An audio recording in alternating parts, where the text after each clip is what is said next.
Hello and welcome to a new episode on Sadhana World Foundation. As you know, we care about crafting young lives. We present them stories drawn from the lessons in history as well as mythology and folk tales, which are anchored on moral values. We think that these stories contain a tremendous amount of moral teachings which our young children and adults can inculcate in their lives and become stronger and better human beings. Haven't we come across people in our day-to-day life, those who are very rough? Some people call them tough, rough and tough. Some of them are very gentle on the other hand. People interpret these kind of personalities in different ways. Some people say that the gentle people are very soft, they cannot decide things, they cannot make progress in their lives. And those who are rough and toughs, some people say that those are the achievers, they are the people who will go forward, they are ambitious, they don't mind hurting one or two people on the way while they make progress. There are various interpretations. Some people think that it's good to be gentle, it's good to be kind, it's good to be soft with other people, good to listen to others. But what's the right thing to do? Everything seems to be right when you put yourself in the shoes of the other person. There is a point of view. I'm sure we have heard of several stories while we were small little children. Let me describe one such story that I just came across. Once upon a time, there was a gentleman who was very aggressive, who was very rough, who was very tough with people around. He was not someone that people really liked to interact with. However, this person was always in a mood to make progress, to go ahead of others. This person doesn't feel good to stand in a queue and wait for his turn to come. He is willing to push others away and figure out some method of going forward. If he has to say no to somebody, he will say it in a very rude manner. A sage noticed this and he thought that he should contribute in developing this person and making this person's this quality some change here. So he called this gentleman, he said, let's go for a walk through the forest. This gentleman, of course, was wondering why he should spend time with the sage. He has nothing to do with it. With a lot of unwillingness, he ventured into the forest along with the sage.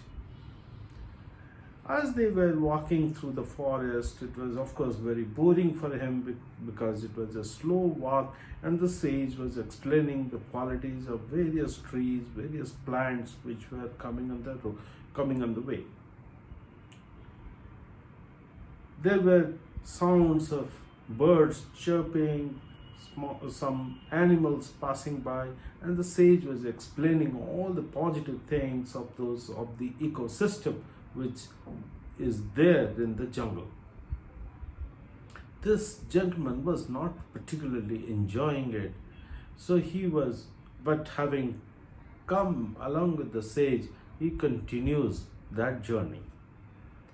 On the way, they come across a small bird which has been injured, which has fallen down on the way. And this gentleman is trying to kick this injured bird away and make way for himself. But the sage says, hey, what are you doing? This is not right. Let's pick up the bird. The sage picks up the bird. The sage nurses the bird, gets some water, gets some food to eat, and the bird stays with the sage for an hour or so. And over a period of that 1 hour, the bird gains strength, gains some food, and flies away happily. Now the sage explains to this person, saying that if you had just kicked this bird away, the bird would have died. Can you create another such life? Why are you so aggressive? Why are you so rough with people, so rude with people? There are so many who need our help in this society, in this world that we live. This bird doesn't deserve to be harmed, and we have no permission, no grant, no authority to harm this bird. Many times in our society, this is what happens. Many times in our life, day to day life, this is what happens. The gentleman understands the value of gentleness.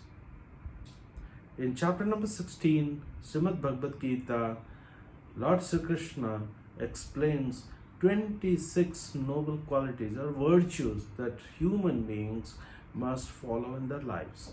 So one of those is Madhavam, which means gentleness.